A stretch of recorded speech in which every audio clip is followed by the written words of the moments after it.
It's Tuesday, the 19th of October, and it's time to get your grin on with the GrinCast. I'm your host, Rhodes, and joining me today are Winks. Hey. And a Winks. Winks, you gonna... Let's just get them out of here. All the Winkses? Yeah, just the one. I'm going to need one. Well, I mean, we could do it too, to be honest with you. It'd be nice. Main topic. What, dear Winks, is a good length for a video game? Why is a good length for a video game? It's not about the size, but how it feels. I knew someone who said that to me once, with a really disappointed face. Yeah. Should listen. But it really depends on the game's mechanics, if it's fun to play, and if it's not grounded or absolutely drenched in fetch quests, or if it wants to really be a film, which is like a new thing. I think this generation or last generation, coming up to this generation, all games wanted to be was actually just films, especially when it comes to Rockstar games. It's like why can't I be a film? And just with the amount of cutscenes and side stories and just narrative. Are you not a fan of that, I'm guessing? Not particularly how it's handled so far. At some point in the future, there will be a game that it manages to get it perfect. Some people probably would say God of War, but I haven't really tried that yet. But it also depends on how people consume media too, because some people are binge watchers, which is like good for them. I can't do it. I've got to take it like an episode or two at a time. So it's like pretty much most games, especially AAA games, are not really for me, but I still try them.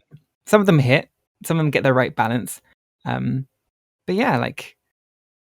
Do you think like a big problem is this insistence on not just at games as a service, because obviously they could be pretty bad because the whole point is you're meant to come back, but like this idea of turning single player stories into a service where you can try and get more out of it, like a game like Assassin's Creed Valhalla. You can, that's a game where what is it? It's 50 hours for the main story, I think. But so much of it is just like leveling up and collecting things. Like it's just dragging itself out because it means you come back every day and you may buy that little thing in the game that improves something. Yeah, it's like an awful thing to start trying to make a thing. I really hate it. Yeah, I definitely agree. And it's like, that for me is why I didn't like Assassin's Creed Valhalla. I think it was why I was so pleasantly surprised about how much I enjoyed Far Cry.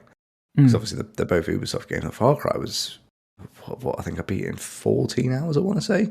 Okay. And it's very like, the thing with Far Cry is like Assassin's Creed, it's not as big a world, but it's a sort of big sandboxy open world thing, Far Cry. But I found that like if I wanted to just do the story, I could just do the story. Like it was like, if you want to go from point A to point B, do it. Yeah. And like I think so many games miss that now. Yeah, because the stereotype with Ubisoft games of the past was your map would be completely marred and saturated in like just icons everywhere.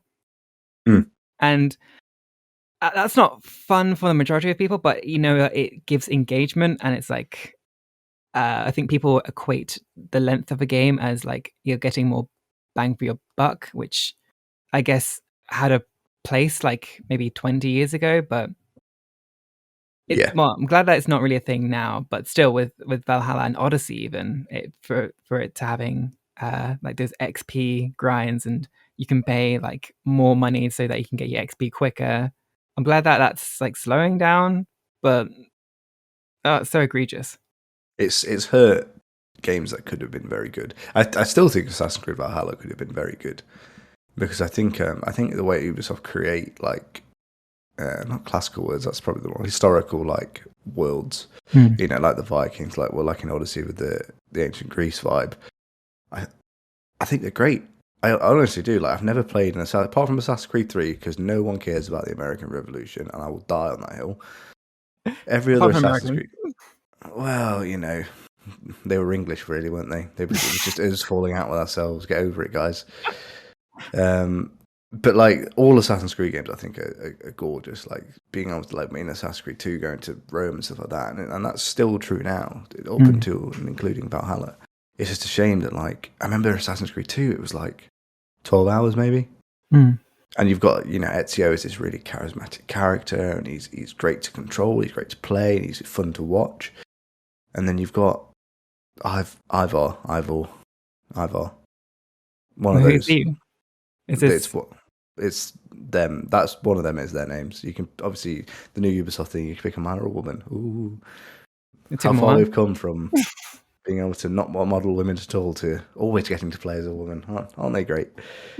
But like it's like you want to like them so much because like the setting is so cool and everything about it is so cool, and the game's just like, but I'm going to make you do this, which is going to add 5 hours on. You're like, you don't have to. You really didn't. You really didn't need to do that. No, I'm just not about it, and that's why I don't really avoid AAA games as a reason, because it requires so much of your time, and usually the narrative, like it's built up to be extremely dense and rich. It's like, oh, it's so fantastic that you can explore a world where like every corner there's something to do, and it's like, oh, it's grand. I think Legend of Zelda Breath of the Wild probably does it best, where it kind of just you could from the get go you can just go off and do whatever order, get whatever, just so that you can beat the boss, and it's not limited by how much XP you've got or anything like that. It's more of it's either knowledge and or the the accessories and gear for it too, and that's I feel like that's a perfect way of kind of gating your game to making like to inflate it a bit more with time, if that's what you want in a game. You want a long experience, but yeah, you could equally just do it as quick as you can at your own pace. I agree with that. I think The Witcher 3 is another good example of a big game that does it well. It does a very good job of like the world and the story is it's like an epic. It's almost like Lord of the Rings. It's this epic tale, but it also has like, because it's split into certain one. I don't want to say split into areas, but there's towns, isn't there? There's Velen, there's Novigrad, and the Skellige Isles. And when you're in those places have their own smaller stories, so you can sort of digest everything a bit easier. And at first, I remember when I first played The Witcher 3, one of my biggest criticisms of it was that I didn't like that.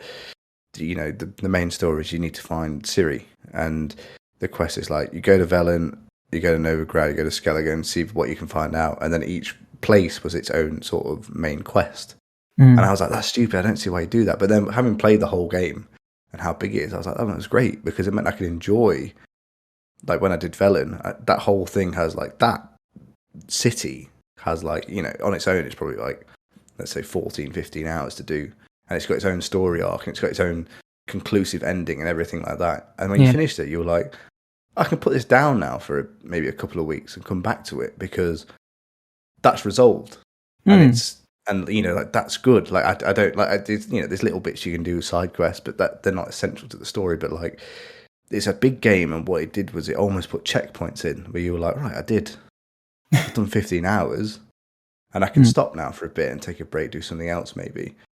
And I don't feel like I've lost anything. Like those games, Assassin's Creed is another one. Assassin's Creed, I don't want to just be picking on that. It's just the most recent one I can think of. But like when you play it for 15 hours, there's not like because it's so poorly paced, there's no good jumping off point to come back to, if you get what I mean. Like you've got to, if you go, well, I got like 15 hours into it.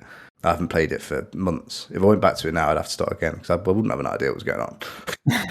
And that's the trouble with these massive games. And I think you brought up a really good point with The Witcher 3, because before that, Skyrim was a very good example of the time of like a really condensed story where you can do whatever you want on the side, but they were side quests. They didn't actively try to get your attention. They weren't needed. They were literally, if you felt impelled to, you had the freedom and reign to like just have a little peek, get a bit more of the world, get more of Skyrim. And I think Witcher 3 was a natural progression, a fast one within like how many years? Like 4 years, 5 years. 4 years. Like, it was just like, okay, now we've evolved, and I'm kind of scared that the Elder Scrolls 6 is going to be Skyrim 2, Well, actually, if it's Skyrim 2, that's fine. I'd be chuffed if it was Skyrim 2. Skyrim with Yeah. better combat, I'd be loving life. Well, let's hope so. Let's see what Stardust, Star Trailer, Starfield. Starfield. There we go. Star trailer.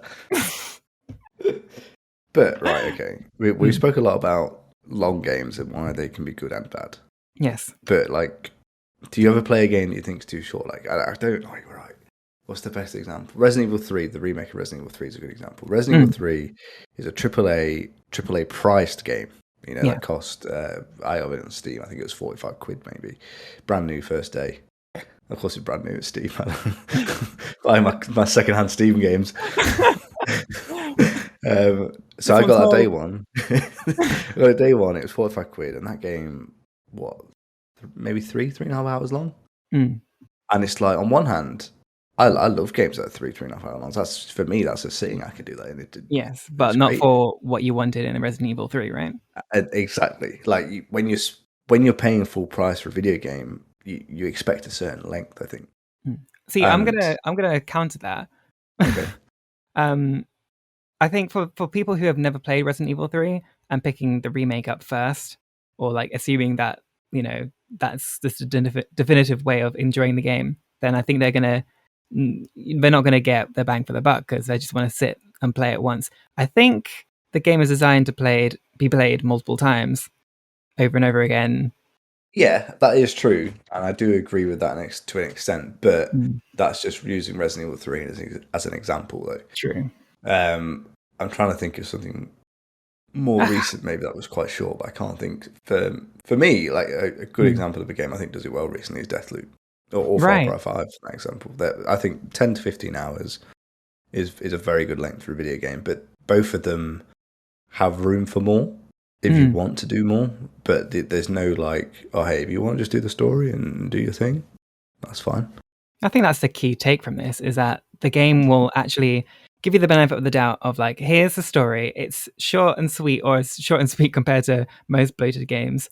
But yeah, like if you liked it enough, and if you felt like you wanted more, we'll give you some stupid DLC, or like we've got like branching side quests for you, and it's not blinding you, nor is it containing you. It's like it's a middle ground where you can weave in and out without any consequence, and that's, I guess, it's very hard to do. Like specifically, like even Cyberpunk did it very well. I just played it wrong. I mean, the game's broken when I played it, but I wanted to do everything. Yeah, that is true. Cyberpunk's issue is with its technical performance rather than its pacing. I think the pacing was great. Yeah, the pacing is great. The pacing is only ruined by the fact, for me at least, on the PlayStation, it crashed all the time. And it's such a shame. It's such a good game. Yeah, definitely masked by all the issues, and I guess there is just like too many side missions. There is too many side missions. Yeah, but again, it's similar to The Witcher 3. That they're still good. Yes, you know, like that.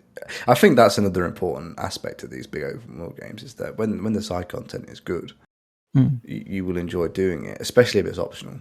You know, I think that's the key thing. When I played Assassin's Creed, it was like it's just markers everywhere. It's like, talk to this person, find this chest, find this thing, and you're just like, leave me alone, man. I just want to fucking pillage.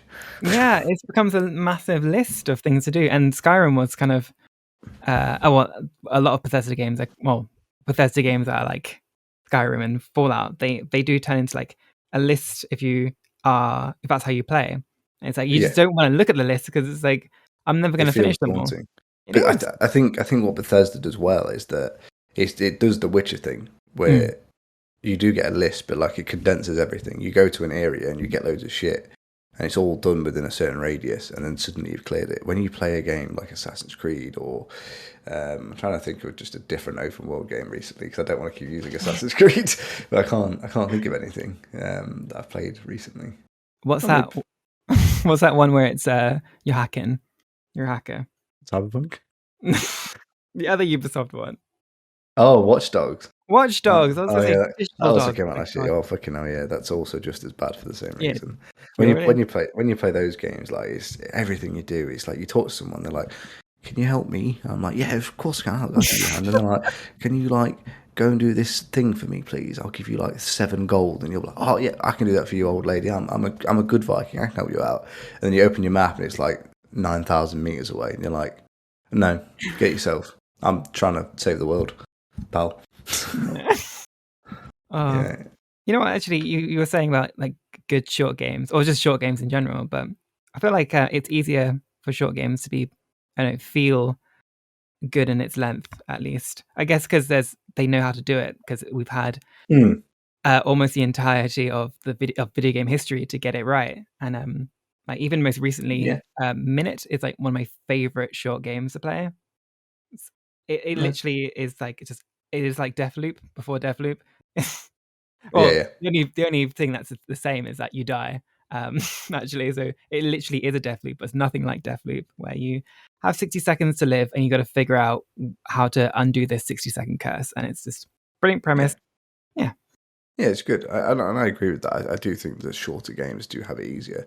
I think if you can play a game, if you've got a couple of hours to play a game in an evening and you play and finish a game, I think instinctively you think it's better because you finished it. I don't think I've ever finished a video game and not felt satisfied seeing the credits, because I'm like, oh, that's concluded. Like I've started something, I've experienced the whole thing, and that's always a nice feeling, I think. And I think that is an advantage of shorter games.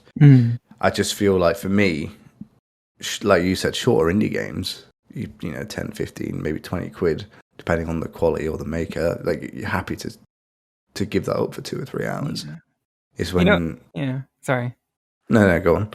I was thinking, like, I happily pay for games which I guess people would be angry for paying for full price, like a Katamari or a Super Monkey Ball, because those are very repetitive experiences that aren't meant to be binge played or binge watched or whatever, but should be taken in small doses. And that's the type of gamer I am. Like, even with Mario Kart, it's just I'll do a cup a day and just do sprinkles of it, and that's a good length for me. Like an episodic 30 to hour session, and then I'm off doing my life. And I think that's probably the biggest takeaway out of all of this is like what is a good length for a game, and it's really about your attention span and how much time you can actually give to it, because it's like commodity. And when we were kids, we could give a lot of time away to all of the long games and all of everything, but now we've got other responsibilities.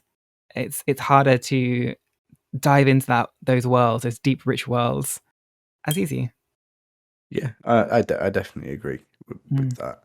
I think it is a hard balancing act. I mean, the act of getting your money's worth, but also feeling worthwhile to you. I think it's why we see a lot of games that are a game as a service now. Because I do think there are a lot of people who love being able to spend 50 quid on a game and then keep playing that game for 100, 150 hours, because we are gamers. Like, this is you could say, is our hobby, a keen interest of ours. So playing more games makes sense for us. But for the casual audience, when you're convincing them they've got to drop, well, I mean, on PlayStation 5 it's 70 quid now, isn't it, for a game? So you've got to convince someone, hey, you want to buy this for 70 quid? That person needs to feel like that 70 quid was worth it. Exactly. Like, that's exactly it. You have to, it is like, and then the whole, like, how long is it? It really is a commitment. Like, it's going to take 20 hours. So I don't have the investment. And no matter how much you can say, like, oh, but it's worth it, like, you have to really sell it. But if it's a game just like, okay, it's 10 hours, yeah, sure, whatever. And I had that recently. I convinced someone to play Nier Automata, and when they asked how long it was, I was like, oof, depending on how much you want to play, it could be 10 hours, it could be 80. And but he decided to bite the bullet. He tried it, and he did eventually get to 80 hours, I think 100 hours or something. But he's not, and he was totally not into those type of games too. So it was like a really big achievement for me. But I know that I'll get that maybe once in a decade, because yeah. No, that's fair. But to be fair, it loops back to a point you made right at the start of this, where you said that games are trying to be a lot like films. Oh my God. And the problem is that films are short. Films are an hour and a half, 2 hours long. To be fair, if I see a film over 2 hours, I usually think it's bad before I've watched it. Because like it's so hard to get things that length paced correctly. And when a game is trying to be a film, what it's doing is it's dragging out a 2-hour story into 20, 25 hours. Yes. And it's one of the things, like, I love Red Dead Redemption 2. Oh my god! I think it's gorgeous, right? That was the other game, yes. But you know when you play it, you're like, because I started playing it again not long ago. I wanted to play through it again because I really enjoyed it. And there was bits where I was like, there's nothing happening. Like, there's literally nothing going on here. I'm just traveling around on a horse, and it's just filler. Like, and you can admittedly, like, you don't. The first time I played it, I didn't realize what the filler was. You know, you only with context, you know, actually this is kind of irrelevant. That's kind of pointless. But like having played it once, I was kind of sat there like, this could all have been cut, and it would have been the same experience. Exactly. Oh, and I think one of the big crimes that Red Dead Redemption 2 does as well is the whole Lord of the Rings, like how many endings like does it actually have? Like it felt like Red Dead Redemption 2 ended like 3 times before it actually ended, and the bit where we get to I don't want to spoil it, but when we play as another character, It's been out for like 2 years, mate. I know, but still, spoilers alert for Red Dead Redemption 2. When you're playing a new character right at the end, yeah, you think, oh, okay, it's like a post-credits, nice little thing to round up. The game continues for 3 hours. And it that's goes like, on. And the thing is, those 3 hours, 2 hours of it is boring farm work. It really is. It's someone like, it's like 4 days of someone going, hey, can you clean up this horse shit? And you sat there like, again? What do you mean? When you go to bed the first time, you wake up, it's like day 2, and like, oh, it can't possibly. A week later, day 7, I'm like, is this the game now? I understand why these cowboys were so angry. Gosh, I couldn't live like this. Did I get the bad ending? Is the game punishing me? God, it's absolutely true. And the thing is, it's there to be artistic, isn't it? And it's like, it's just like, don't bother. That Red Dead Redemption 2, you take away that epilogue, it's a perfect ending. It truly is. Depending on the ending you get, of course, there's multiple endings, like Wink said. But most people I know got the good ending because it's not too difficult to get.